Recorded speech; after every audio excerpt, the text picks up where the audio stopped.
ہیں 4 لہریں ہیں، کچھ لوگوں کے نزدیک 5 لہریں ہیں، اور ہر لہر کی ایک تاریخ ہے، اس تاریخ کے پیچھے اسباب ہیں، اس کے افراد ہیں، یہ پوری ایک ہسٹری ہے. جب تک فیمنزم کی آپ کو ہسٹری معلوم نہیں ہوگی آپ اس کا مقابلہ نہیں کر سکتے.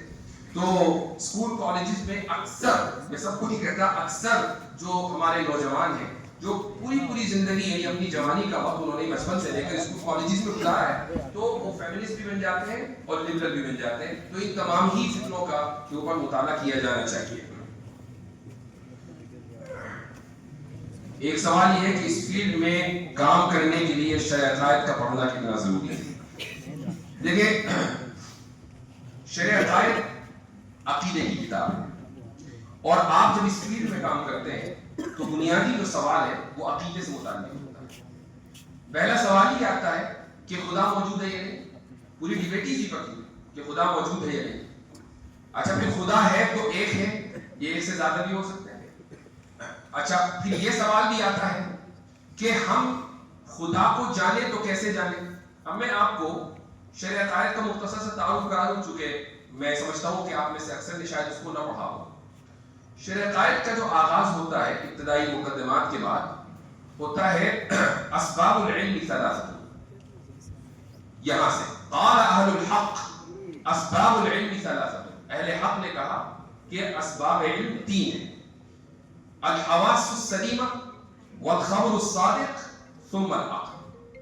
یہ ہے امام نصفی کی عبارت. سب سے پہلے حواس سلیمہ یعنی 5 حواس، اس کے بعد ہے خبر صادق. خبر صادق کی پھر 2 قسمیں، خبر متواتر و خبر الرسول، اور اس کے بعد پھر آتی ہے عقل. یہ 3 چیزیں ہیں کہ جن کے ذریعے ہم یہ جانتے ہیں کہ ان سے علم حاصل کیا جا سکتا ہے. اس کو انگریزی میں بولتے ہیں ایپسٹیمولوجی. تو شرع عقائد کا ابتدائی حصہ ایپسٹیمولوجی کے اوپر ہے. اس کے بعد پھر جب یہ فن ختم ہو جاتا ہے، پھر امام نصفی یہ فرماتے ہیں کہ العالم اعیان و اعراض. عالم کی 2 قسمیں ہیں، یا تو عین ہوگا یا عرض. عین کو کہتے ہیں آبجیکٹ. عین کی بھی 2 قسمیں ہیں، ایک ہے جوہر اور ایک ہے جسم. جسم جو کہ قابل تقسیم ہو، جوہر جو کہ ناقابل تقسیم ہو. اس کے بعد عرض. عرض کو انگریزی میں بولتے ہیں ایکسیڈنٹل، جیسے ہماری صفات ہیں کہ جن کا بذات خود کوئی وجود نہیں ہے، وہ وجود ہم سے لگ کر ہے. یہ امام نصفی کی عبارت میں پڑھتا چلا جا رہا ہوں. اس کو آپ انگریزی میں بولتے ہیں آنٹولوجی. اس کے بعد پھر آتا ہے تھیولوجی، یعنی پھر اس کے بعد امام نصفی اور امام تفتزانی یہ حضرات فرماتے ہیں کہ بھئی جب یہ ثابت ہو گیا کہ عالم کی 2 قسمیں ہیں اور دونوں قسمیں اوریجنیٹڈ ہیں یعنی حادث ہیں، ان کا آغاز ہوا ہے، تو پھر ہر وہ چیز کے جس کا آغاز ہوا ہو اس کا کوئی نہ کوئی آغاز کرنے والا بھی ہوتا ہے. اس کو تھیولوجی بولتے ہیں. یہاں سے مسئلہ ذات اور پھر صفات یہ مسئلہ آتا ہے. تو بات دیکھیں کہ اگر کسی یونیورسٹی میں آپ فلسفے کی کلاس میں، آپ کو وہاں پر بھی ایپسٹیمولوجی پڑھنی ہے، وہاں پر بھی آنٹولوجی پڑھنی ہے، وہاں پر بھی تھیولوجی پڑھنی ہے. یہ ساری چیزیں آپ کو وہاں بھی پڑھنی ہے. یہ جو میں نے جب کورس پڑھایا تحافظ الملاحدہ کا، تو اس میں ایک چیپٹر ایپسٹیمولوجی کا ہے. میں نے جو شرع عقائد میں جو کچھ ہے وہ تو پڑھا، اس میں ایڈ کیا ہی، وہاں سے تو استفادہ کیا ہی. لیکن ایک صاحب نے مجھے آکسفورڈ یونیورسٹی کے فلسفی ڈپارٹمنٹ کی ایپسٹیمولوجی کی جو نصاب کی کتاب ہے وہ بھیجی. اس کو میں نے تفصیل سے پڑھا اور اس میں جو مباحث متعلق ہو سکتے تھے وہ پڑھایا. تو اس سے مجھے اندازہ ہوا کہ آکسفورڈ یونیورسٹی میں اسباب علم پڑھایا جاتا ہے اور بالکل اسی انداز سے جیسے شرع عقائد میں لکھا ہوا ہے. تو اگر آپ میری ویڈیوز دیکھ رہے ہیں اور پھر آپ نے یہ ڈیبیٹ دیکھی اور اس کے ابتدائی 10 منٹ کا جو تقریر کی اوپننگ سٹیٹمنٹ، اس میں شروع میں جو مفتی شمائل نے یہ کہا تھا کہ بھائی کیا معیار ہوگا دلیل کا؟ سائنس معیار نہیں ہو سکتی. کیوں؟ اس لیے کہ سائنس تو امپیریکل ایویڈنس یعنی مشاہدے کے اوپر مبنی ہے، خدا کا تو مشاہدہ کیا نہیں جاتا. اسی طریقے سے وحی معیار نہیں، چونکہ وحی آپ کے نزدیک حجت نہیں، ہمارے نزدیک تو حجت ہے. تو پھر کیا چیز معیار ہے؟ عقل معیار ہے. یہ جو شروع کے ان 10 منٹ میں سے 3 منٹ ہے، یہ 2 کتابوں کے اوپر مبنی ہے. ایک کتاب ہے شرع عقائد کا یہ حصہ، اور دوسری کتاب ہے الانتباہات المفیدہ، حضرت تھانوی رحمہ اللہ کا مقدمہ. آپ دیکھیں کہ ان 3 منٹ نے پوری ڈیبیٹ کا رخ طے کر دیا تھا، چونکہ اب یہ طے ہو گیا تھا کہ سائنسی استدلال خدا کے وجود کے تعلق سے قابل قبول نہیں ہوگا.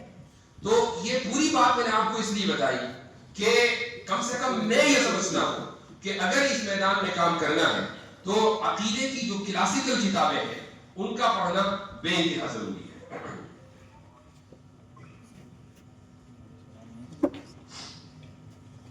ایک صاحب یہ فرما رہے ہیں کہ آپ کی رہنمائی کیسے ملے گی؟ اس فیلڈ میں کام کرنا ہے تو دیکھیں مل رہی ہے، سبھی کو مل رہی ہے ماشاءاللہ.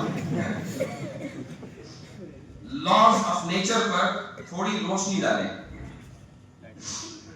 یہ بہت طویل موضوع ہے اور سوال بھی بہت ہی مطلق ہے، یعنی اس کے اندر کوئی قید نہیں لگائی کہ کون سی والی روشنی ڈالیں، کس اعتبار سے روشنی ڈالیں.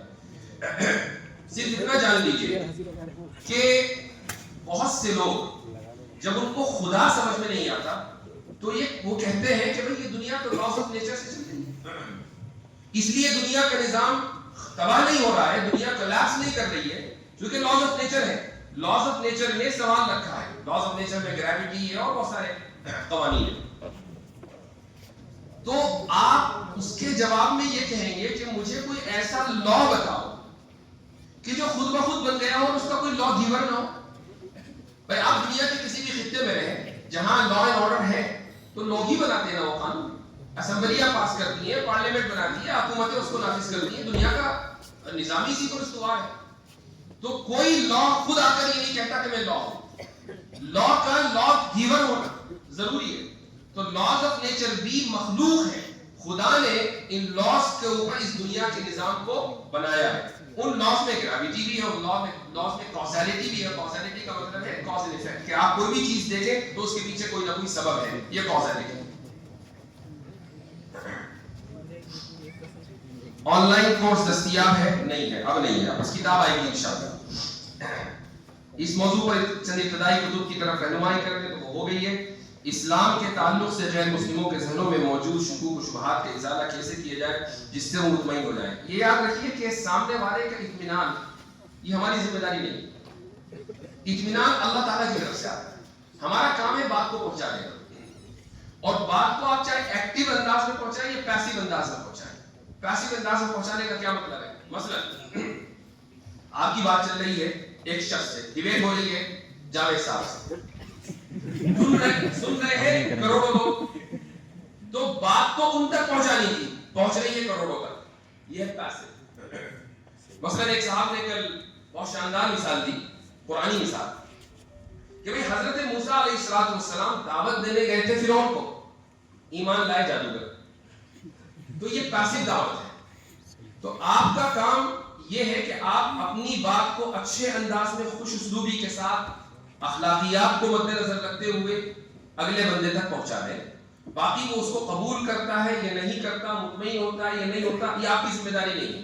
آپ نے شاید دیکھا ہوگا اکثر میری جب لائیو اسٹریمز ہوتی ہیں تو ان میں کبھی کبھی ایسے افراد آتے ہیں وہ کہتے ہیں جی آپ کے جواب تو ٹھیک ہے لیکن میں مطمئن نہیں ہوا. میں کیا کہتا ہوں؟ میں کہتا ہوں تو میری ذمہ داری نہیں ہے، آپ کو مطمئن کرنا نہ ہو. ہمارا کام ہے ہم اپنی بات پہنچائیں.